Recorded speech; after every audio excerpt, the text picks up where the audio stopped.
Egypt is the home of pyramids, pharaohs, glittering treasures, and strong men who presided over a nation as if they were gods. The riches and opulence of rulers come to mind when we think of ancient Egypt. But let's get right to it instead of leaving out the unpleasant and filthy aspects. Number 10. People just gave up on hair because lice were so bad. In ancient Egypt, most people shaved their heads. We know this from photographs and accounts made by individuals from other nations who saw Egyptian fashion and were perplexed as to why Egyptians believed becoming bald was such a nice look. However, historians are very certain of the reason today. Number 9. Men aboard passing boats frequently flashed Egyptian women. Catcalling has been around for a while.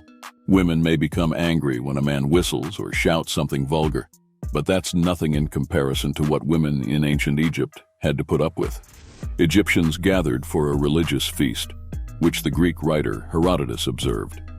For a very spiritual and solemn ceremony, men packed their families into boats and sailed for the city of Bubastis. Men continued to flash girls on the way, even though they were going to a religious ritual. Number 8. King Tut was interred upright. When Howard Carter stumbled onto King Tutankhamun's undiscovered tomb, he found an abundance of artifacts and valuables that historians had never previously seen. The world was ablaze with writings of every single thing included therein, with the exception of one little point that is typically overlooked.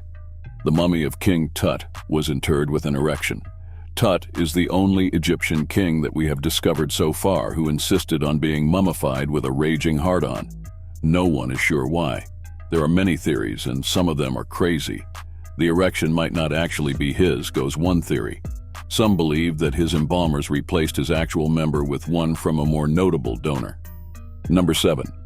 Disgusting Egyptian birth control. The Egyptians practiced planned parenting in their own unique ways. These astounding inventions, which were revolutionary at the time, demonstrate the ancient Egyptians' extraordinary interest in and knowledge of medicine. But that doesn't mean that these techniques weren't utterly repugnant.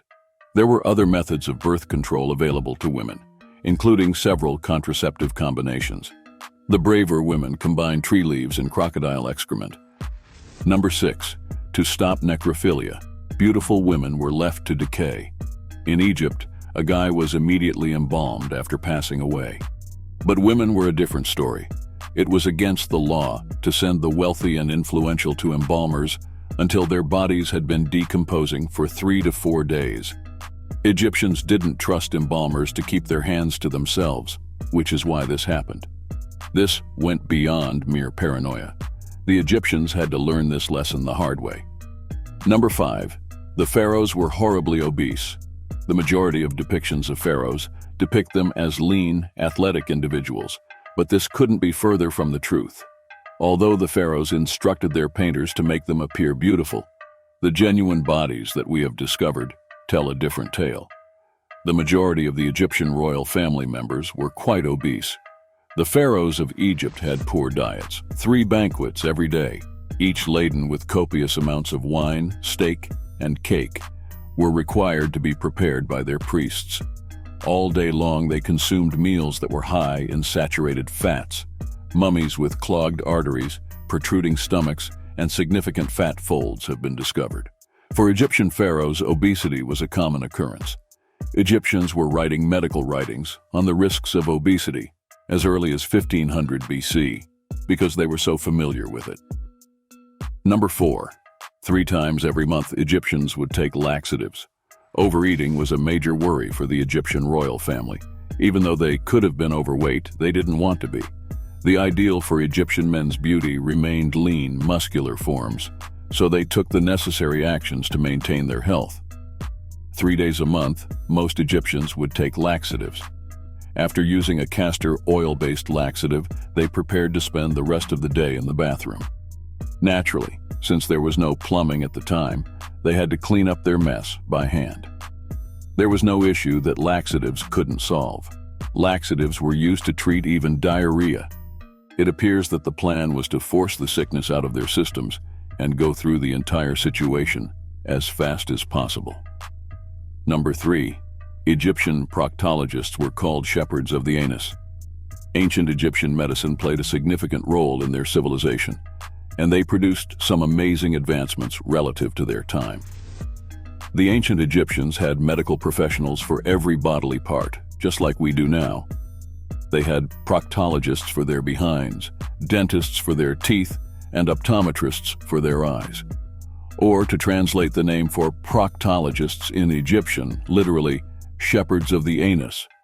The main responsibility of a shepherd of the anus at the time was to provide enemas to individuals because proctology had not yet advanced very far.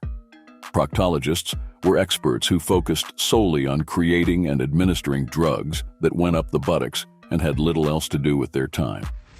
The enemas in Egypt were a source of great pride. Even a whole myth was based on them.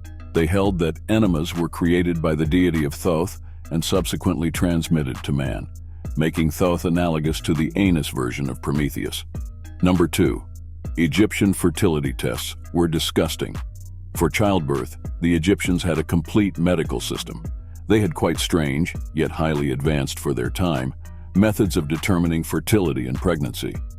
Some physicians would apply oil to a woman's entire body and instruct her to lie down till dawn in order to test her fertility. They decided that if she appeared fresh and good, she was fertile. They deemed her infertile if she didn't conceive. Some people behaved in an odder manner.